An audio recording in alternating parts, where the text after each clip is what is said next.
let's hit the button. There we go. All right, thank you all very much for coming tonight. We'll call the meeting to order here at 6:02. I don't believe we have any public comment.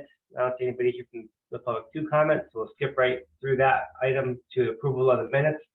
We have two sets that were attached, one from our last meeting last month, and then one from the special meeting where we went out to the co-working space in West Hartford. So if you want to take a quick second just to look those over, and then I would entertain a motion to approve the minutes.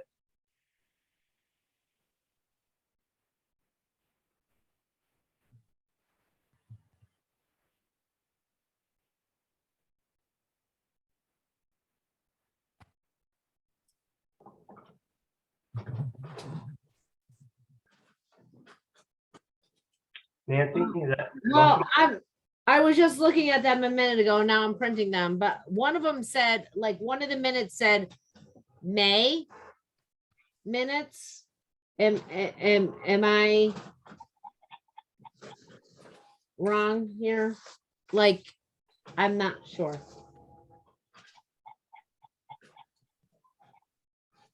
Where are you seeing that? It's on the PDF. I see it too. Approval of minutes, May 19th, 2022.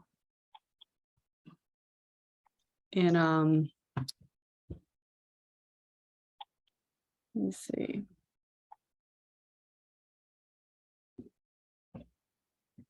Was that from the Is it- special meeting? Is it Yeah, I just- possible? Yeah, Didn't Cynthia just send out the packet from the subcommittee meeting? I did. And in the body of the And- email, I explained that that was for your information. Yeah. So you need to make sure you're looking at the other packet. And Oh, at sorry. that Yeah, meeting, we the- did approve minutes from May, but Oh, sorry. This is the 31-page EDC pack.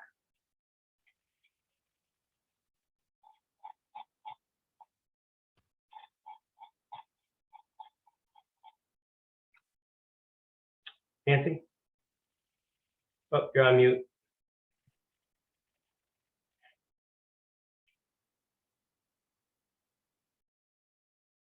I'll approve the minutes. So take a motion from Nancy. Is there a second?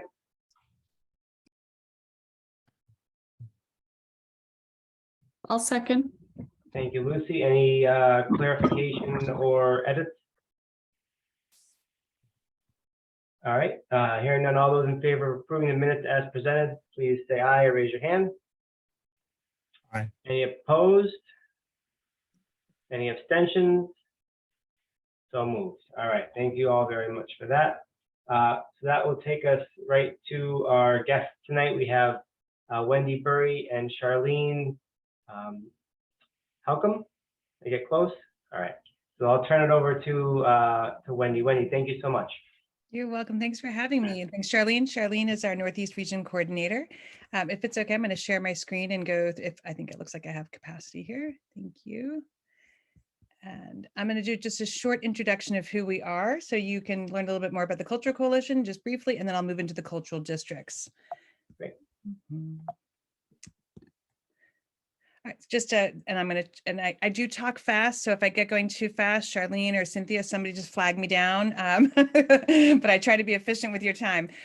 So we were launched in 2014 as a new organization. We're an independent nonprofit, but we are one of the 8 regional field offices known as a designated regional service organization to support the Connecticut Office of the Arts and the Department of Economic and Community Development. We have been the DRSO for the Southeast region since our inception in 2014, but in 2021, we were asked by the Office of the Arts to expand our region and begin to serve the Northeast region as well. And we have been doing that since that time.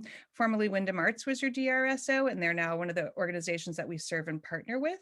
And we're really here to help kind of take the next another year and a half or so to really help think about the needs of the region for the arts and cultural sector, and to think about what the future DRSO looks like. Is it us, all of Eastern Connecticut, or is it something that we help to partner with, but just really kind of assess and support the region as best we can. We're a free partnership organization. And our mission is to improve the economy, vitality, and quality of life. It's officially still the Southeastern Connecticut. We go by the Cultural Coalition, and we now are all of Eastern Connecticut, but legally we haven't made that change yet. And we do basically economic development through arts and culture. Our core values are to connect, collaborate, and communicate. We have 600 registered partners with us. These are those that have signed on with our organization to tell us who they are, what they do, how we can find them, and how we can reach them. So as you can see, we're about a quarter of individual artists, and then a whole diverse group of creative businesses, historic organizations, educational institutions, museums, performing arts centers, social and service, human services who have arts programs, community organizations, cultural organizations, you name it, they're kind of all in there. We serve the whole broad sector of the creative economy. We are 52% for-profit that we serve and 43% nonprofit, and then this 5% of municipal partners that we have. Just to give you a look at our Northeast region, we do serve 20% of our partners in the Northeast region are from Mansfield. And so you can see Putnam is our second biggest, Willimantic, but we've only been here for about a year and a half, so we're growing and just still doing a lot of outreach. So we know there's probably a lot more partners that we could be connecting with in Mansfield, but that's a good chunk of who we serve. And then just to look at them by type, 31% individual artists, 12% creative businesses, and then again, another diverse cross-section of performing arts, educational, history, heritage, arts organizations, performing arts. And then basically what we do is we really are here to serve and support the creative community, those who produce and present artwork so that they can thrive. We support the state, regional, and local policy organizations and government so that they can invest and support the creative economy. We work with educational institutions and educators to help develop kind of the next generation of the creative economy. And we support those that enjoy or benefit from arts and culture in terms of the audiences out there. But we are not a direct conduit to the community. We support those that then have an audience with the community. So we don't try to reach my next door neighbor. We try to make sure we reach all of the organizations and arts who work in the industry. Just briefly, we do have a municipal services program. This is part of that work. And we are really trying to connect further in the Northeast region. But really what we want to do is make sure that there is permanent infrastructure in every city and town to support the creative economy. And that can be through an EDC, a cultural district, an arts council, a parks and rec department. But really we want to understand how arts and culture is being supported in every town, make sure there's some permanent government infrastructure, and then really help with whatever you all may need as a municipality in order of getting your work done to support that part of the economy. And that's data, research, all sorts of, when we convene your partners in your region, we talk with legislators, we talk with the COGs, we work with the chambers, but we are, just focused on arts and culture, but essentially we integrate with a lot of different industries and partner with a lot of organizations. So that is just briefly about who we are. And then I want to go right into this kind of exciting, it's been really exciting to see this whole program take off. So it really began in 2019. A lot of the DRSOs across the state were looking up north in Massachusetts and seeing the cultural district program of Massachusetts. And if you go into Massachusetts, you'll enter, there's about 52 cultural districts with signage that welcome you, Great Barrington, the Berkshires, Boston. But so we kind of just looked at the model and said, that's a really neat idea. Every municipality, every cultural district is different. And so we basically started to formulate a plan for what it could look like for the state of Connecticut. And then we had a legislator from Ridgefield who really wanted to see this happen and really pushed for legislation to establish the ability for a municipality to form a cultural district. So it started in 2019. And then of course, just as we were getting ready to launch the road shows about it, COVID kind of hit in 2020. And so it went on pause for a few years, and now we're kind of back out really working hard to let municipalities know about this opportunity. And it's really taken off statewide. So the definition of a cultural district is really kind of simple, but it's also, this is an evolving program. Every municipality is different. And the state and all the agencies that are part of this program are allowing this program to evolve, meaning there are things that are kind of set, but we've changed some guidelines. We've seen some needs that need to be changed. So just know that nothing is set in terms of hard and fast of what walkable means. People have asked us, walkable means what, 1 mile, half a mile? Well, walkable in New Haven is very different than walkable in Salem or in Mansfield. So we just want to know that we want this to be customized to your city should you choose to go after, to think about this. So it's a walkable, compact area that's easy for visitors to recognize. It's the center of cultural activities, artistic and economic, and it's a place in your city or town where community members congregate and visitors may enjoy those places to make that community special. Why might you want to form a cultural district is really to think about it as a tool for economic development. You can market your cultural district as an arts and cultural place, the unique kind of creative placemaking, the brand of your town and city, to promote your cultural district, to encourage artists and entrepreneurs to live, work, and play there, to promote tourism, increase visitation, improve the quality of life, really strengthen that distinctive character of your community. What is unique about Mansfield and what would you want to say as a cultural district? What is that brand? Really thinking about it in terms of economic growth and expanding your tax base. We have a lot of really good data from Massachusetts that it worked. It actually did what it was designed to do. Increase foot traffic, raise the awareness and promotion of cultural districts, really think about how it helped their economic base, and then really think about support for the creative community. It's also, if you're a part of Sustainable CT, you can get some points for this. And then it contributes to Connecticut's cultural assets as a whole, and it really thinks about highlighting your culture and the history of your own community. So the process in terms of what a municipal cultural district kind of formation looks like is you're really thinking about, are you ready? Do you have what you need? What work needs to be done to really identify that geographical location? You can do one or more, and we'll talk about that in a minute. But really thinking about readiness, what you need to make sure that you have in your district, what you have and maybe what you want, right? So it can be a tool to actually do work in your town. If you need more of something, what can be done around this cultural district plan to help you think about goals for a cultural district. So you may not have this robust, huge arts community or cultural area, but you may want to have one. And so you have some great foundational assets, but you want to build off of them and think about what's missing in your community, what would be helpful. So it can be a tool and a plan. And then the third kind of stage, so the forming the municipal cultural district is what you do in your city. That is for your city's leadership in terms of Board of Selectmen, Town Council, Mayor, whatever your form of government is, whatever the form of any government that wants, they have to pass the resolution that literally forms it. It's fairly simple, and we'll go through that in a second. And then once you form it within your municipality, that's on your own, within your own city town, then you can begin the process of applying for state recognition as a cultural district. So just to be clear that there's kind of a 3-step process. Your assessing readiness is really to think about what you have in that district. And it's starting to think about where those lines are. Where would the line be? It is an actual, kind of like a zoning overlay. You have to draw the lines of what the cultural district is. Do you have any existing arts districts, historic districts that might line up or overlap? But really thinking about the assessment of, do you have the cultural assets in that municipality? What's walkable? And then thinking, we'll go through the standards and criteria. And then you would just let me know. We are your conduit to this process. And so we're here to support. We do a lot of the work with you and can help you with your community to kind of bring this to fruition.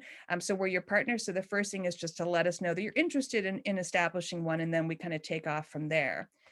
The standards and criteria from a municipal point of view to form your municipal. So this is not about state designation. This is about your forming it in your municipality. You have to have a vote to approve the cultural district. And that, like I said, is Board of Selectmen, Mayor, Town Council, whatever your elected leadership is. The municipality must be in Connecticut. We have some borderline towns. So it's just to be clear, like Westerly wasn't included and some other towns north. It must meet the requirements, walkable, have cultural assets, and be an area that has, kind of the center of activities. It must have defined boundaries. So you do have to draw lines. And we've seen some interesting lines in the communities that started this. One is a T-shaped cultural district. Another one is kind of a flat square. And so you can be creative about where those lines are drawn. You should have cultural facilities and assets, meaning, your parks are major assets. If you host a lot of festivals and activities in an open space, that is considered a major asset. And so think about your spaces and your places and not just buildings and businesses. it should have public infrastructure and amenities. Some towns do not have public restrooms, and they're thinking about a cultural district as a way to help bring those bathrooms in finally, and to get some funding support for that. So it should have, you know, ideally before pre-COVID, you would want an ATM machine, a bathroom, maybe a bench, or, you know, public transportation. Those things may look a little different after COVID. But ideally, you want to think about how visitors can come and be comfortable there and have what they need to visit your town for the day or longer. You do have to hold at least one community meeting, one community input meeting, in order for the people to learn about this proposed district and their goals. We have been working with 4 other towns. We actually co-host with the municipality, and we do 3, and we recommend 3. One being for the general public to learn about what a cultural district is, and does the community want one? The second one is for the creative community specifically, do they want one? And then the third meeting is really thinking about that geographic location and bringing in the stakeholders. So are there, you know, banks there, hotels there, restaurants, anybody else who you would want to be part of that, who would be included, you'd want them to have buy-in in this cultural district as well. So we recommend 3 community input sessions, but you're only required to have 1. And then the municipality must pass a resolution following that community input session to form the Cultural District Commission. And we have sample resolutions if you wanted one. So the cultural districts can span more than one town or city. And we thought about this. This was specific to Mystic. Mystic spans 2 towns. And so this was just dealing with towns like Mystic that are across 2, that's a zip code, but it actually, they could do a downtown Mystic and have, but Stonington and Groton would have to do something jointly. You can also have more than one cultural district. So in bigger cities like New Haven, and even town of Stonington is looking at starting off with 2. So you can have more than one, and you do have to have an inventory of all the cultural assets and have them be identified and on a map. We can help with that. That's some of the things that we can do. You do have to form, and this is where people go, a cultural district commission. But we knew that no town or city wanted another commission and have to fill a whole nother slate of vacancies and then keep it staffed and everything else. So we came up with 3 models and pathways to achieve this. One is to actually create a whole new separate commission called the Cultural Commission, and then have it be in accordance with your local charter requirements.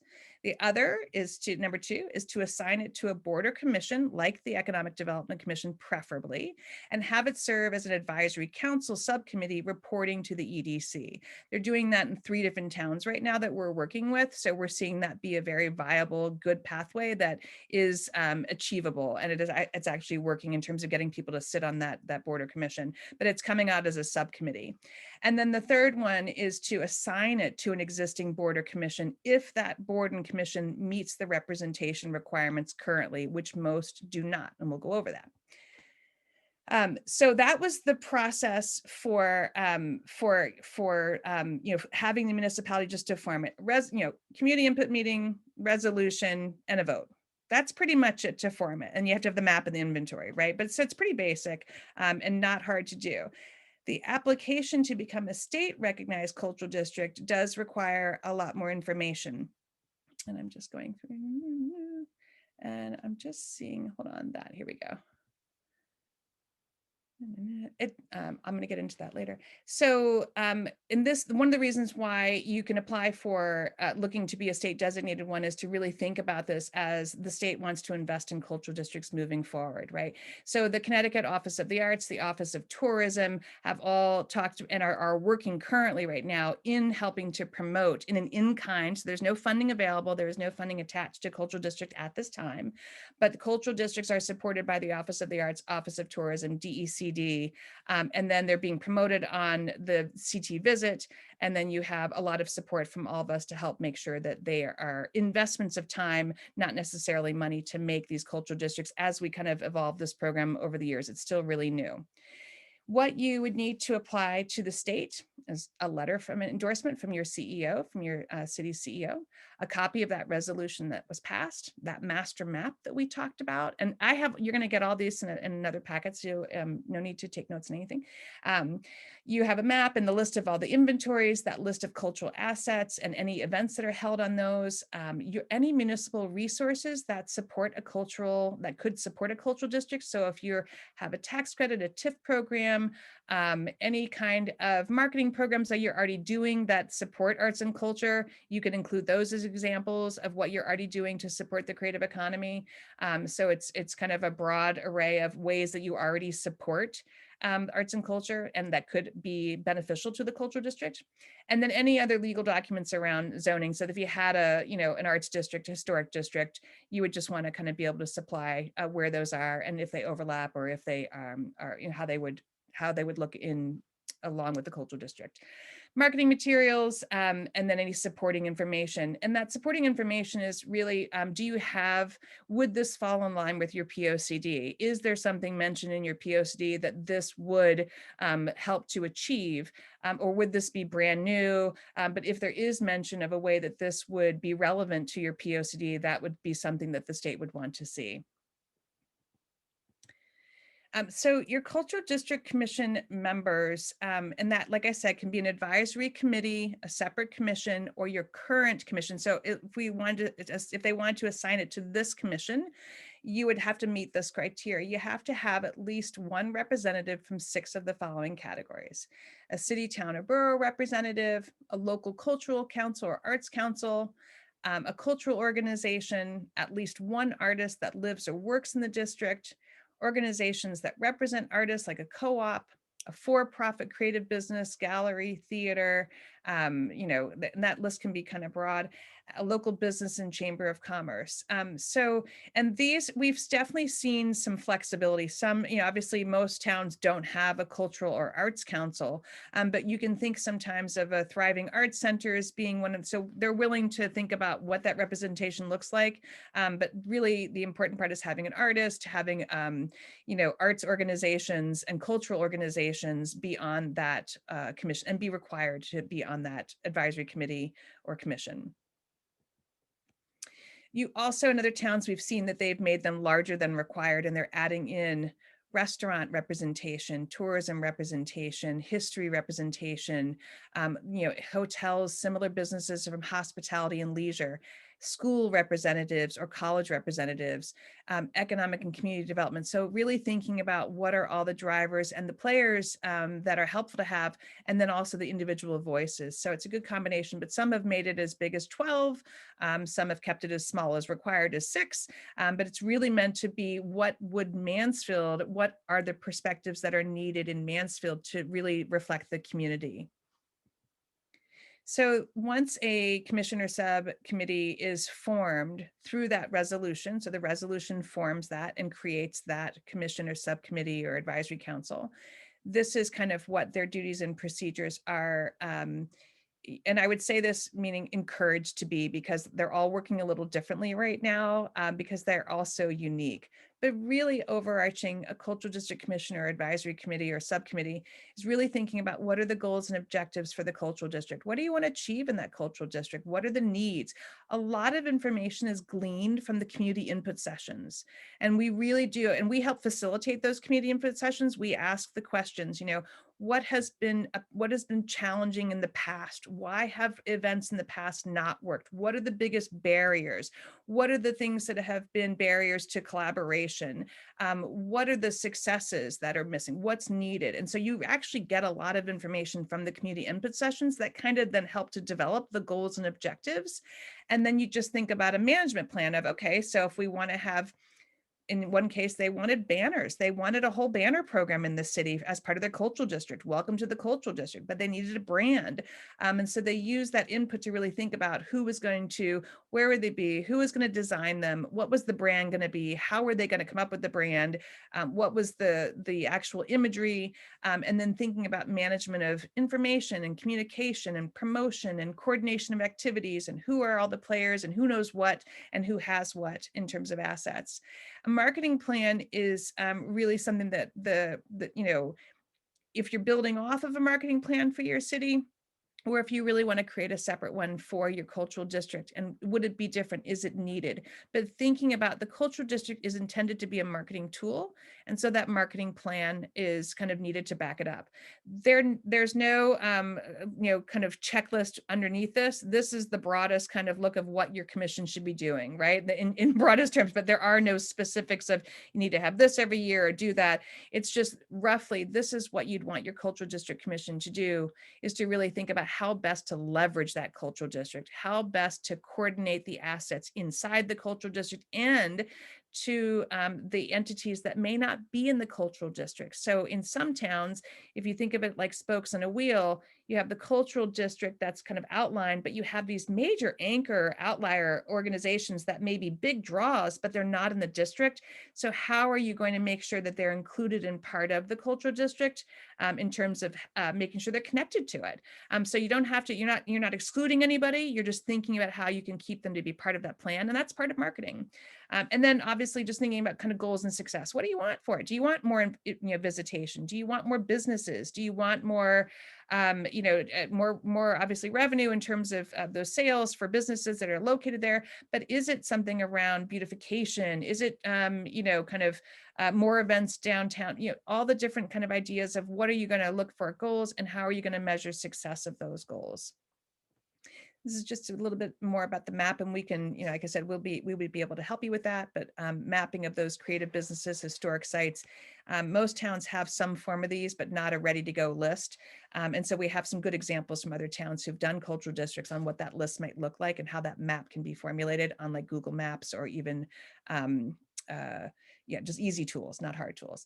The final, so we actually shepherd your application. So we work with you to actually, you compile the information, we help to organize it. We kind of hold on to the application material. When we'll review it with you, make sure you have everything, ask you some questions. We'll keep talking with you about community input. And then thinking about your commission, any questions along the way. You formed your district commission, your cultural district with your municipality, but really once you're ready to submit the application, it can take 4 to 6 weeks for the Office of the Arts to actually be able to go through the whole thing, but it's a pretty lengthy document, anywhere, from 50 to 100 pages, but a lot of it is just pulling materials that you already have. And then the state will get that. We send it up to the state on your behalf. So we've reviewed it, make sure it's good. And then they schedule a site visit. And that site visit, the Office of the Arts comes with, DECD officials, SHPO officials, Office of Tourism, Connecticut Humanities. Sometimes the state legislators are invited for you to be able to talk about that district area. And it's the chance for the state officials to really come in and talk to you all, whoever is on this, new commission or advisory committee, and really get to hear about, what's going on and what, what's exciting about it. What do they need to know about? You get to show it off and talk to them. They answer, ask questions. And really that's kind of the last step. And then usually a few weeks later, hopefully if all goes well, and we haven't had one that has a site visit that has not been approved, then you receive your designation, and then it kind of moves forward to the Office of Tourism. And then you can kind of come back to us and we start to work with you in the state about how to highlight that cultural district and then what you all need to kind of move it forward in terms of leveraging that district. But that's kind of the last step, is that site visit. I have to say they're about 2 to 3 hours. They're actually really interesting. You literally do a walk around the district. You have a meeting where you talk with different people, anybody who's involved in the commission, or you have your leadership there. But it really does become a great time to really show off your community and talk about those goals and why you wanted to do this. So right now we have 5 that have been established and given state designation. Bristol just came in the last 2 weeks. There are at least 5 more here in Eastern Connecticut, and there's probably a total of a dozen that are in process right now in the state. And they're kind of rapidly taking, we're seeing that the state is very interested in these. The governor or the lieutenant governor at all of the official announcement ceremonies. The state has taken a great interest in these. Commissioner Lehman has seen the kind of impact of these. Connecticut Main Street is now kind of really fully supportive of this and seeing what a difference they're making in terms of recovery from COVID, from the creative community. And so we're really just seeing these take off, and it's exciting to see. You just additional resources, like I said, from Sustainable CT, like I said, you get points for that. And then these are the organizations and offices that are here to support your municipality should you choose to move forward in doing this. You have kind of all of us here to help you do this work. So that was a lot of information in a very, very short, and I talk fast. And the process, it's been interesting to see that the process has been a little different in every community. Some are doing the community input session first to see if they check to gauge the receptiveness of the community, because you will need volunteers to serve on that commission or committee, and they want to make sure they have enough community support. If there's an arts district, historic district, they want to flesh out any potential competitiveness around this and how can we get some collaboration and coordination, but they're all doing it a little bit differently, and they're all taking various amounts of time, from 6 months to, I don't know, I feel like I've been working in Stonington now. It's probably been 1.5 years that they've been starting this. It's been a long slog, but now they have kind of come up with this idea of 2 cultural districts at the same time, and that's why they're really taking their time to go through this, but it's an exciting process, and so we're here to help with that. But let me first answer any questions that you all may have. I know it's a lot of information, it seems a little complicated. We're trying to get the documents to be a little easier to flow through, because they kind of skip around. We have a checklist though that we can send you in terms of each section, but really the best thing that we would advise would be to really think about just a community input session to see if there is general community interest in this from your community members. But any specific questions you all might have? I have, I might have missed this, but are these areas, or is it just town specific, or would there be potential like group other towns into it?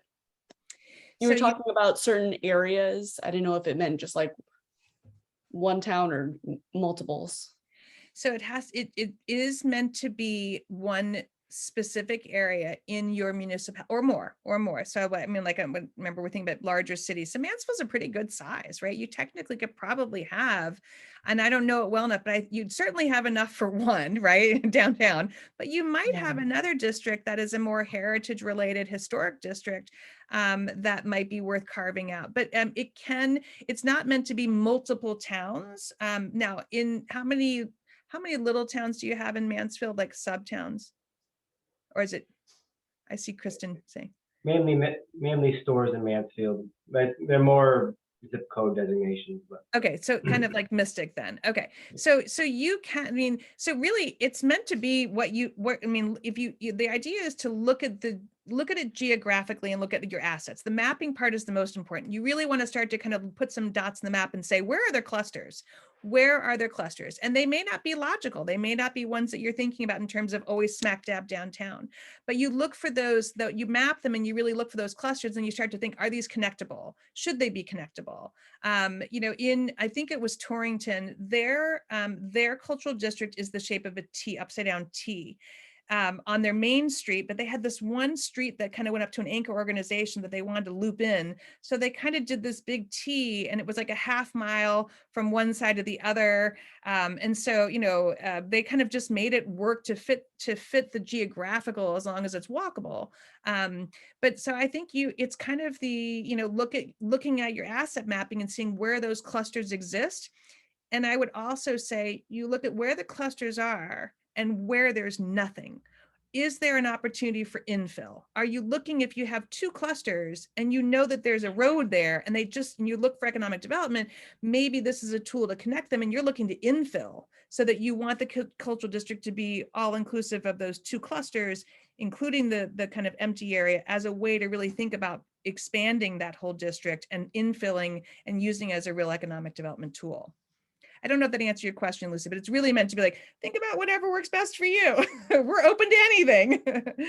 Thank you. Kristen? Can you give some examples of how artists have been involved in other districts? Yeah. So sure. So our first one that we worked on was in New London, and we so it was interesting too, because we actually the Cultural Coalition helped to establish an arts council for New London about 3.5 years ago, 4 years ago, maybe 3.5 years ago. And it was because we really knew that there were enough artists that just didn't have connectivity to the government and even to us, and they just kind of needed a little bit more of a space to really focus on artists and artist needs in that community. We formed the culture, we helped to support that creation of the Arts Council, and then cultural districts came into play. And the Arts Council was, it still is an all volunteer group of artists, and it really has no legs. It's not a nonprofit, it's not an entity, it's like just a group of artists who are doing great things. But the cultural district really quickly leapfrogged over, and we really knew that the cultural district could become a great partner for the Arts Council. But so when we began in New London, artists were at the forefront from the Arts Council. We went to the artists first to really say, you need to be represented, but also really the businesses in whatever area we were talking about. So New London, you have a lot of arts businesses and galleries, performing arts. And so for us, it was easy to go because our partners are largely squarely arts and cultural related. And then we brought in restaurants and other entities, but artists are required, right? So it's a required seat on the commission or subcommittee. And what we have been liking to see is that artists are bringing a perspective to some of the commissions in town. They've never served on commissions before. We've started to offer training for people who have never been involved in commissions or government to help them understand what it means to serve in a government commission or board, because there is, that's a little intimidating.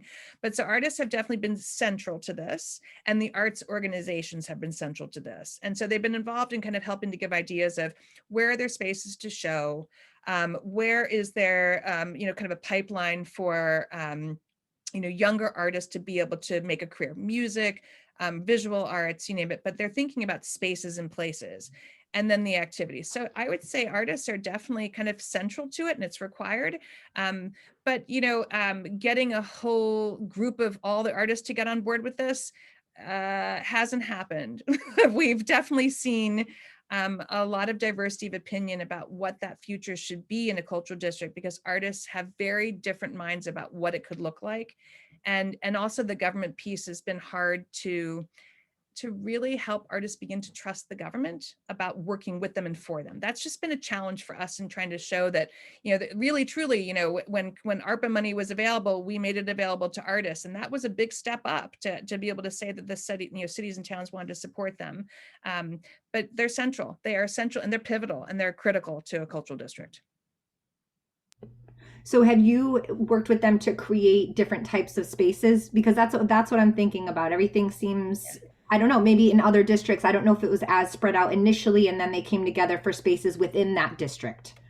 Yeah, they're still working. So New London really created a great plan. Theirs really was thinking about, you have artists, you have artist spaces, and you have the ability to utilize artists for the culture. So little things like, if we're going to design a banner or a welcome sign, let's make sure a local artist acts like little things about how we actually support the creative economy, right?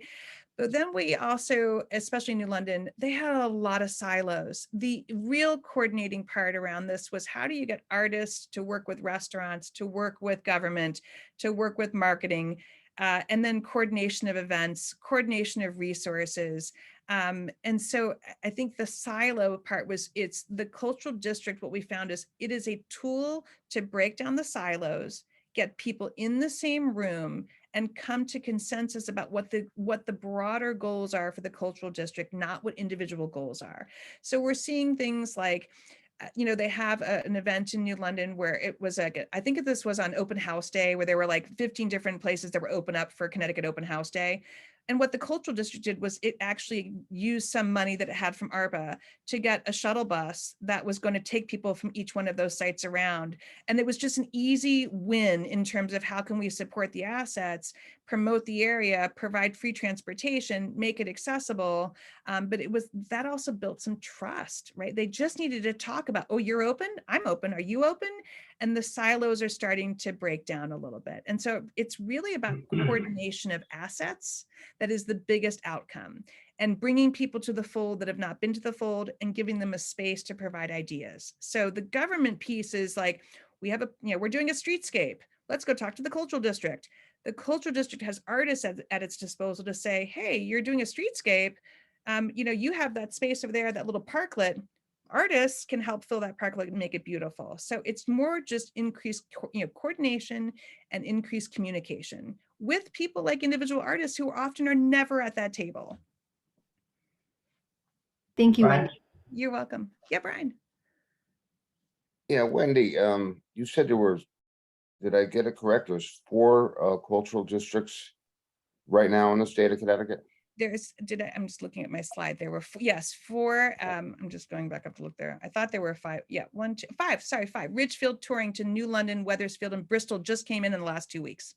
Okay, it would be nice to maybe view the maps that they presented. Maybe we get some more information on the process of applying to be in a cultural district. I can, and actually, while if you can, I have 2 more minutes, and I'm just going to show you briefly what the New London. I don't want to scare you away, though. This is my fear. I don't want to scare you. Just know that we are here to help. We are here to be a resource, and we really want to be a part of your team if should you decide to go forward with this. But this can be a little intimidating when you see what New London's application, but they had a graphic designer and artist who were helping to put the application together, who cared about the visuals, right? Which I was like, it's not a bland document. Like, this was actually super cool. But let me just show you their actual application that was hardbound, spiral bound. Like, it was so impressive. And we just supported the information, the content. They just made it look really, really pretty. So City of New London. Well, I shouldn't say anything because this is going to put me in a corner, but the town has done 2 applications for sustainable CT. So, Okay. and that can be a haul. So you're good to go, right? That's what you're saying. You can do Exactly. that, right? Well, it's kind of. Yeah, okay. All right, let me share my screen again. Okay, so like I said, do not be intimidated by this. This is because you had a graphic person who was very and super detailed, and I will say it probably took them 3 to 4 months to get this application ready. And they went above and beyond. Okay, so they came up with a logo to start. They were going whole hog on this one. I couldn't have been more happy. But they went ahead and came up with a logo with the artists and the team. They did a team. This was great. But this was their commission and their members. They put pictures to them with little bios to make sure they showed how they represented the commission. They talked about their structure, but I just want to show you some of, so this was their, the ordinance that was passed, a copy of it, and the actual language, which we have all the copies that you can use. You're just going to copy and paste in terms of the stock language. But then they get into some pretty impressive mapping. And this was just all their different layers. So this is their cultural, it's fairly big. This matches their historic district, except they went back in and they changed the lines once they adopted it. And they actually bumped out a little bit broader section down here. They wanted to include a small neighborhood that was up and coming that they want to develop more. So they went back in and changed the map and added it in. Fairly big section of the city. This is where they just pulled up Google Maps, right? They pulled up Google Maps, they dropped pins, and then they put a table of contents. But they did their historic sites, their Black Heritage Trail, their public spaces, murals, and monuments, their cultural facilities and artistic spaces and creative businesses. And I just want you to, I say this meaning don't be intimidated. This is such an incredible process to go through. You learn so much about your community that you probably didn't really ever have it all on one page. And this was the benefit of the work and the process. They put all their cultural events and gave descriptions of them.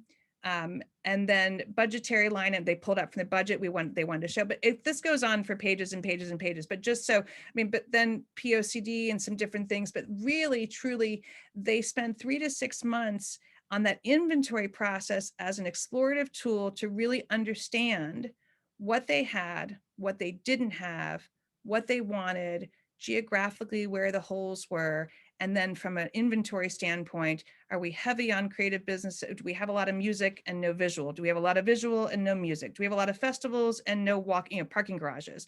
They really took the time to think about the inventory process as being an exploratory tool. Did that scare you off? Hopefully it didn't, because we can make you guys can make it look pretty, but it's not that daunting. It's just a lot of information, but that process is really, really important to really coming up with the goals for the cultural district.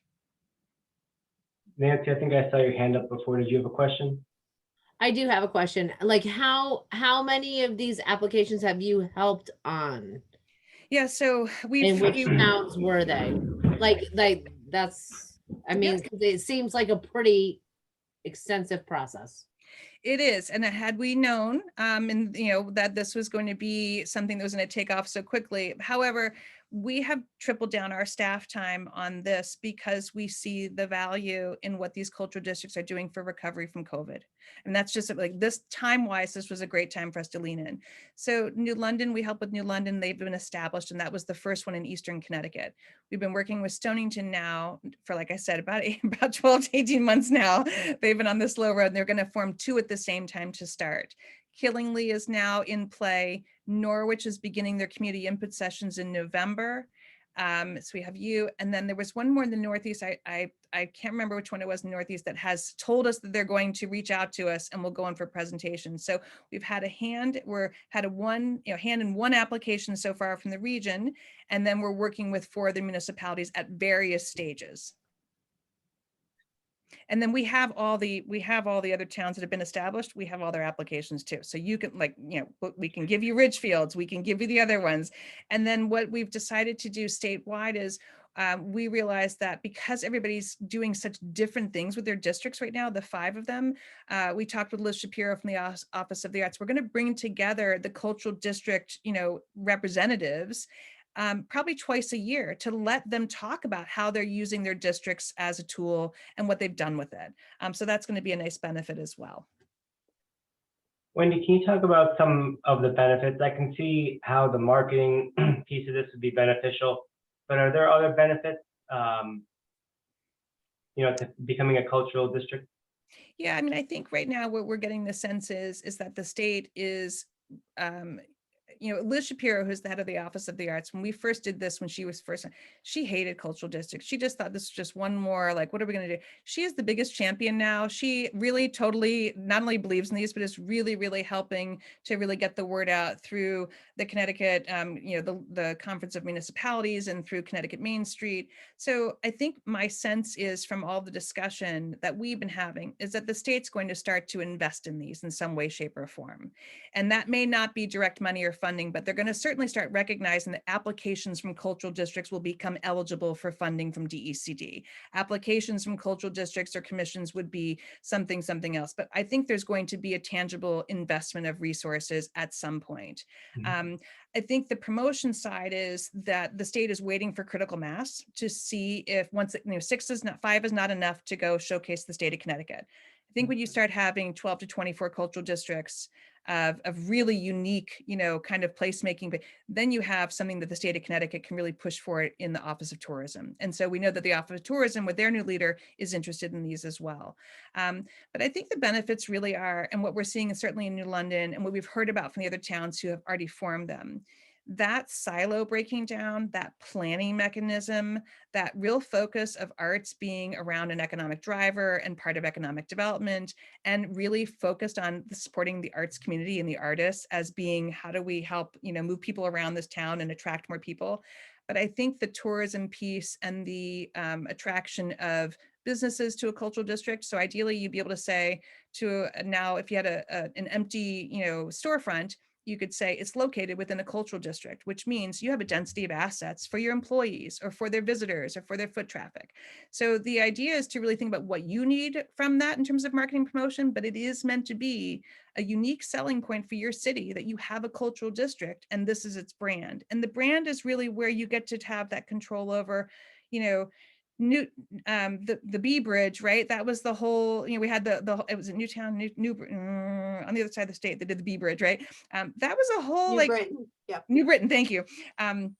Such a great process for them because they came, you know, that bridge divided kind of old new and it kind of intersected the city, and they kind of brought back this whole crosswalk area and then turned it into kind of an event space. But they really thought about the B Bridge being the symbol of the, you know, it kind of, you know, they took ownership of the B and really turned it into their brand and then kind of marketed around that. But New London is focusing on promotion and coordination of activities. They have really found that everybody was working in silos on creating events And then nobody had the mass bandwidth to get the events out. And so they were competing with each other for audiences, and they still are, but they're trying to now focus on, if we're all going to have these events in March and we're all going to have, if everybody's doing maritime something in New London, why don't we turn it into an arts week at the cultural district? And they're kind of thinking of it as an umbrella to take things underneath and do better marketing around assets. And I know they're thinking about it. Certainly, New London was hit so hard by the pandemic and has a lot of vacancies down there, and they're slowly coming back, but they're really thinking about how they can use the cultural district designation as to attract and get those storefronts filled. And they hired a coordinator. So they used ARPA dollars. One of the best things we saw was, the Cultural District New London was formed just in the nick of time. ARPA money came in. They dedicated $500,000 to the Cultural District Commission, and they've been using that $500,000 to think about branding, signage, that transportation, promotion, marketing. They are using that money very diligently to really get that cultural district moving. And part of that was hiring a coordinator that works for the city and the Cultural District Commission to really help get into the community, talk about the needs, and make that planning actually turn into implementation. Great. Thank you, Wendy. Thank you so much, Charlene. I feel bad we didn't hear anything from you. Do you have anything you want to let us know or tell us at the meeting, or? Oh, no, I'm just here to listen to Wendy. She's so knowledgeable. I love every time I hear her speak, even though if I've heard it before, I learn something new. So it's really fabulous. And thank you all that was for a letting me wonderful tag presentation. along. Yeah. Thank you. I appreciate it. Thanks. Well, so let me know, down the road, if you are interested. The good thing is you can do this at your own pace, right? You can do this at your own capacity wise. You can do it at your own pace. It's really about just figuring out if there really is a hunger and desire for it in your city. Do you have the people who are going to help serve on that advisory council, be part of this, and then do the work? This is not a light lift when it comes to volunteers serving on an advisory. I guarantee you have a bunch of arts people, cultural kind of organizations who've been chomping at the bit to have a table to sit at that has a place where they actually can do some good there and be focused on their energy. So lots of great things, and I can share you whatever documents you need in the future. But let me know where you land if we need to kind of get planning with you all. Very good. Thank you so much, Wendy. We appreciate your time and all your guidance. You're welcome. Thanks so much. And shout out to Cynthia, who has said yes to being part of our Thrive event. We're going to actually be featuring the organization as a great partner in a government structure for supporting the creative economy in December. So stay tuned for more information on that. But thanks for that, Cynthia. Thank you. All right. Have a good night. Thanks so Wendy. much. Thanks, Charlene. Bye, Charlene. All right, guys. Super exciting stuff. I don't know what kind of next steps come out of this, whether or not we should put it on the agenda for next meeting for further discussion, if we should try to set up a meeting between Wendy and a subset of us to kind of discuss, next steps, or if we maybe should just talk about it as a EDC to see if it's something that we want to pursue.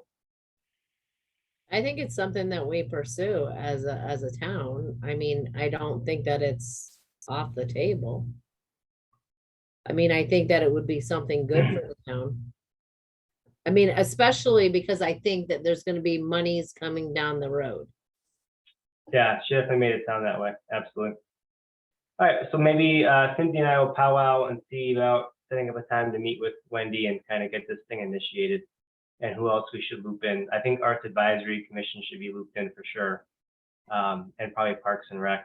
But we'll figure that out and onward and upward here. So I know we're pressed for time. So we're gonna try to get through this as expeditiously as we can. We're definitely not gonna do it in 6 minutes, but we'll do our best to keep this brief. Yeah, I think B and C are the most important, Steve, just because they're time sensitive. Okay, so We're in good shape. perfect. So next item on our agenda is the subcommittee project review for the application. What is Champagne Motor Cars down across from the mall? They are talking about changing that. Right now it's a dealership on the left, and on the right is like an auto body car repair type facility. They'd be getting rid of the right side of the building, shrinking the dealership down a little bit. Oh, do you have this, Cynthia? Awesome. Cynthia's way ahead of me as usual. So the application basically would create two separate buildings. The car dealership would still be there. There we go. And do we have one that shows? Yeah, there we go. So where it says SP1, that's the existing building.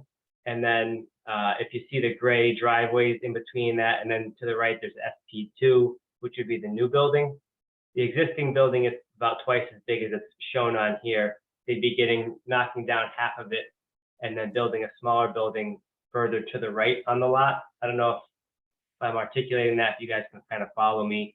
But the building that's existing, SP1, would be smaller than it is today. It would still be a dealership, and they would still do auto body repair or car repair, just on a smaller scale. The building on the right would have, I think it was 2 food service, like 2 restaurants basically, and then some professional office space. So it'd be 3 different spaces in that building. They would have a limited Specifically a service dentist, wasn't it? drive-through. I'm When sorry. they say it was going to be a dentist. I think so, yeah. Yeah. There you go. So you can see one of the restaurants has what they're calling a limited service drive-through, which I wasn't familiar with that term. What it basically is you can't order at the drive-through. You would order ahead of time or order on an app or whatever, and then you would drive up to the window and pick up your meal. And that's apparently what a limited service drive-through is, which is what our PZC allows in this particular zone. But anyways, this is sort of the concept right here. This would be that second building that they'd be adding to the site. This new driveway would be directly across from the Eastbrook Mall. So this is if you're in the Eastbrook Mall driveway right now, looking across the street, you can see Staples and the Hoot to the right. This is the driveway that would go into the new entrance to the property. They would retain the second driveway a little bit further down as well. And then some other renderings. Perfect. And if you go, I think a little further on, there's like a site map.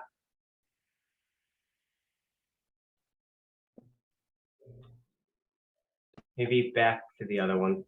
Well, anyways, so we sent the link to the meeting we had last week with the applicants and their attorney. It was a pretty short meeting, so if you have questions, that's the one. Thanks, Cynthia. You can definitely take a quick peek. I think it's like 20 minutes. What you can see on this map is just to the, well, it's to the east, but just up from that SP1 building, there are 2 parking lots that have like kind of polka dots on them. Those would be primarily used for storage of cars, like for car inventory that they're going to sell. And then you can see the boundary line, and then beyond that is Riverview Road, that subdivision that comes out, the road that's right across from the Big Y parking lot or Big Y Fenton River Grill driveway. So one of the things we asked about was impact in the neighborhood. Lane asked a couple questions about traffic. They went over at length their stormwater management and plans to take care of all of that. The impact in terms of economic impact, they're looking at approximately 40 or 42 jobs created, not full-time, probably mostly part-time. And then the impact of the grand list would be somewhere in the ballpark of $125,000 in tax revenue a year. So pretty sizable chunk. Lane, do you have anything you want to say on the project? No, just that it was very thorough. It seemed like they had put a lot of thought into things. So I was pretty impressed. Yeah, not only thought, but I would say they responded to a lot of the feedback that they got from the town and from other sources that provided feedback. They made a lot of changes based upon the feedback that they were given. So this isn't the first iteration of the plan. They've kind of shifted things around. So I think, it seems like it's in fitting for the area. They're not clearing, sensitive sites to build new buildings and increase traffic. It's already a pretty commercial district. They're just kind of repurposing it with a use that would appeal to more people, be more beneficial for the town. I really like that they're aligning the driveway with Eastbrook Mall's driveway. I think that's going to really help traffic. And then obviously jobs and grand lists, which are two things that PZC can't take into consideration in their process, but I think are really important considerations for a job or for a town, because at the end of the day, the town has to work financially or town goes bankrupt. So I think there's reason for taking that into consideration as well. So I like a lot of what they're doing here. My only concern would be impacts to the neighborhood, which seems like they're trying to address. But I guess what we're kind of looking for from you guys, I know it was kind of a brief presentation here tonight. Their attorney did a spectacular presentation to our committee meeting. But whether or not this is something that you feel we can support, or if you have other concerns that we should be cognizant of. I just have a question, Steve. Like, you're talking about, like, so you need to pre-order and then go pick up that drive-through section. Like, how well does that work? Yeah, I don't think that was I don't something- know how well that works. I mean, like, I've known that, like, I was at one end of a McDonald's parking lot and I was like, okay, I'm gonna go pick it up. And then I went inside and I had to like wait 20 minutes for it. You know, I mean, this is my own personal experience. Like, I just don't know what kind of facility or restaurant or takeout or anything that they're gonna do like that. I mean, and this is me as a consumer and a restaurant owner speaking. I'll get to you, Kristen, and Cynthia, correct me if I'm wrong. My impression is this isn't something that the applicant was asking for. This is the type of drive-through that's allowable per our zoning regs.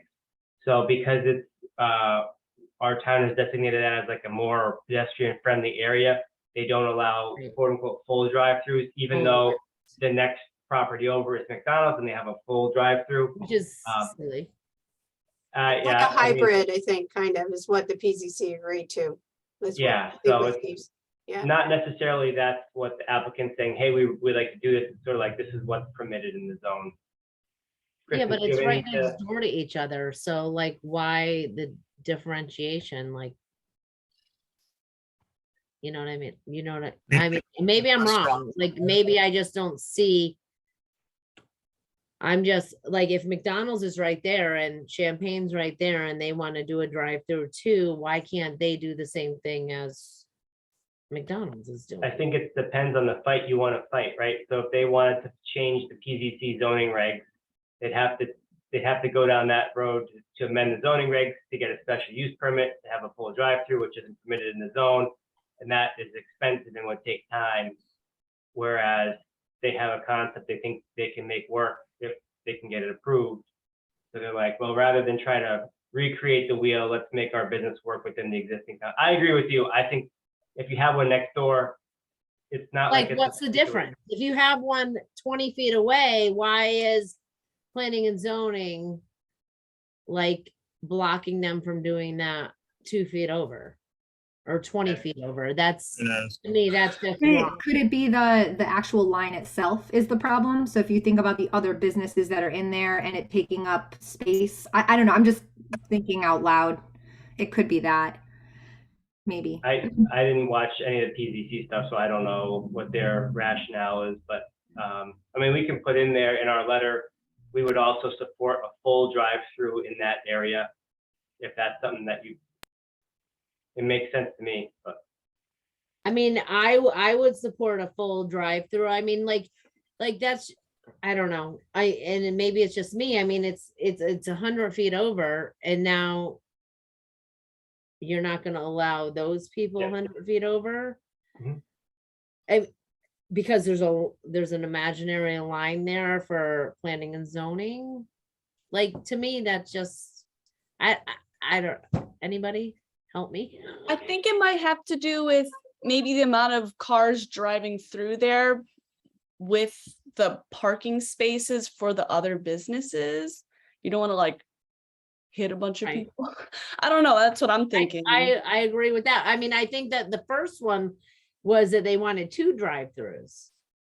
Oh, I think their first was, am I incorrect on this? That they wanted 2 drive-through restaurants, which is what I saw, I think, back when they first started, when Champagne first started this.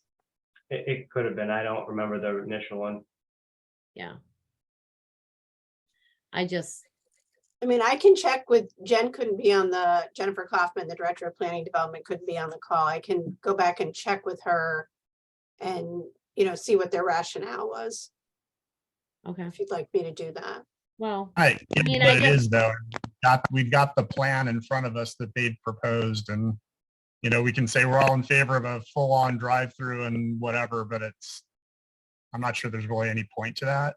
right. I mean, I don't know if there's any point to that. It was just a question that I had. Kristen, did you have something else? No, I was just going to comment on what Nancy said too. I think, it's interesting, the concept of drive-throughs and takeout and things like that, because I think what you'll find is a lot of cars in the parking lot, put it in order, wait for the text that says their order's ready, and then go to the window. So I feel like now people are getting text messages that their order is ready, and then they go get it. I think that's how they'll probably do it. Anyone have any concerns they want us to put in the letter, for any? Steve, I'm assuming they're just going to hook up with city sewer and water. It's there, right? I believe it is there, and I would assume that they are. I don't know that actually came up, but I know the mall's connected and they're right across the street, so They must be. Okay. I don't think so. Then I guess I would entertain a motion to allow the Development Review Subcommittee to draft a letter in support of the project. Nancy, thank you. Is there a second? Kristen, all right. Is there any further discussion? If no, all those in favor of supporting the project, please say aye or raise your hand. Any opposed? Any abstentions? So moved. All right, thank you all very much. And then updates on Winter Welcome. I'm going to turn this over either to Denise or Cynthia. Yep, yeah, I'm gonna jump in here. Unless All right. Cynthia, did you want to start it off?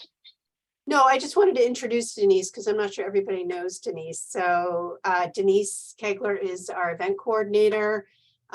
She's been here 3.5 years. Yeah, yeah, April 2019, yeah. Yeah, so she's done a wonderful job for us, and I will just turn it over to Denise. Thank you. I actually just wanted to get on the record. I'm so sorry. I started playing with I put up a clap reaction and then I was trying to take it down and that no got put up there and I couldn't take it down. So that's not me opposed to anything. I just had a Zoom accident. So my apologies. But so the thinking about Winter Welcome, Cynthia shared with me some of your thoughts from previous meetings. So I'm going to address those, but I just wanted to start by going over kind of where we are. So for this event, the three major elements that we've had in the past are displays by the community, what we call community displays, which include lights, props, sometimes performances with tents and things. And we've had a range of between 5 and 10 of those displays around the downtown. We coordinate performances on the stage in Betsy Patterson Square. And that really has ranged with a variety of different performance groups. And then we have we're kind of going into the third year of a tree decorating contest called the Trim a Tree. And then the fourth element of the Winter Welcome that we're really looking to expand a little bit, which relates to the Economic Development Commission, is sort of these handouts or goodie bags that we have offered to guests. Previously, we have asked businesses in the downtown to provide small handouts, treats, coupons, things for guests that really help drive them to those businesses at the event as well as after the event. And this year, we really want to open that up to businesses throughout the town of Mansfield, making it a wider offering to help drive visitation kind of throughout that season. So a few things that we're doing, we actually had a great meeting with the Human Rights Council, which has, not with the whole council, with a representative from the Human Rights Council, which has led us to a little bit more of an outreach to a different variety of student organizations. So that outreach has begun, looking at bringing in some performances and some displays from organizations that really represent the broader diversity of our community. And so that's something we haven't always necessarily done that much outreach on, and it is something we're looking to build for this year's event. Beyond that, we will be having, we've already started outreach to choirs for musical performances, bringing in some performers, and I've started the outreach for our displays. So that is something I think I'll share with Cynthia, just to make sure that it gets to all of you so you can see what our outreach guidelines and registration for the displays are. And that's something we would love to have businesses from around the community participate in. We have had kind of an interesting range of participants in that. We have had arts organizations like Mansfield Academy of Dance has created a display, but then we've had groups like the Renewal, the Renewal by Anderson has done a display. We've had the Valaris Martial Arts, as well as the nonprofit Friends of Ecole Agape. So it really has been a mix. And that's one of the things and one of the goals. This is a non-denominational winter event in the downtown. And we really are looking to have as much participation by as many different groups from around the town as we can. So a few things kind of to follow up on the fortunately and unfortunately, I know the idea came up from this commission to really focus on bringing craft sales and craft booths to the event. While I really love that idea, it has already sort of happened somewhere else on the same day. So the community center in Parks and Rec, they're building a holiday event that starts earlier in the day. They're actually planning a, I think they're calling it a family fun run, right first thing in the morning, and then having craft booths throughout the whole day. So that is a great idea. So it's going to happen there instead of at the Winter Welcome. The wreaths, I actually, Kristen sent me a great contact for I believe it's a florist who used to work at the Flower Pot. So that's sort of my new thought sort of for that contact, to try and have wreath making. And especially if we can do it, I really love the idea of bringing things outside so that people are moving through the downtown and these things are offered kind of right there. So I'm going to try and see if she'd be willing to do that in an outside space. If not, a few options that we have. Before we found out about the craft booths at the community center, Cynthia and I had discussed the possibility of trying to use indoor spaces at the Nash Zimmer Transportation Center. So that's still something that's sort of up for discussion and possibly available. So that's something I've sort of thought about with this wreath making, as well as thinking about bringing in more hands-on experiences for family, whether it's making crafts or sort of that type of hands-on. That might be an indoor space that we can use for those activities. And then one other thing, so for several years, we've really tried to build we worked with E.O. Smith Art Club for several years to do beautiful window paintings on the Nash Zimmer, and it's something we've been trying to really grow. Unfortunately, we haven't had a ton of success in movement on that project. So we're trying something a little different with window clings, and we've actually just ordered a variety of snowflakes, as well as some sort of street scenes and a cityscape. And so we have coordinated with the property owners in the downtown. Those are going to be going into several of the available spaces throughout the downtown to try and give that vibrancy, a little decoration. And because they are winter designs, they actually will stay up past December through into the January and February timeframe. That's a anybody great have any- idea. Well, that's really fantastic. Yeah, and that one, I actually would say that came out of our strategic plan working group where we talked about, well, if the painting, if we can't find artists, it's so funny today, we're talking with this group just after the presentation we just had, if we're not having successful conversations with artists on the painting, what's another way we could do it? And the window clings came up in that conversation. Wonderful. Is there anything you need from us tonight we can do, or do you need volunteers for anything at this point, or? Well, yeah, I think the big thing on my sort of radar thinking about is sharing the information with businesses that we are looking for them to participate in both the displays and those gift bags, that this is an opportunity to promote themselves.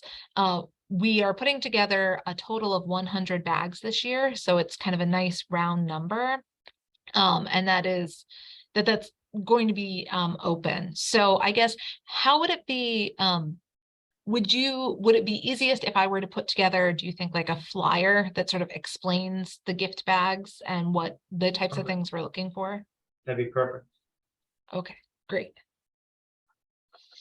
And then I'll share with Cynthia, we do have the guidelines registration already put together for the displays.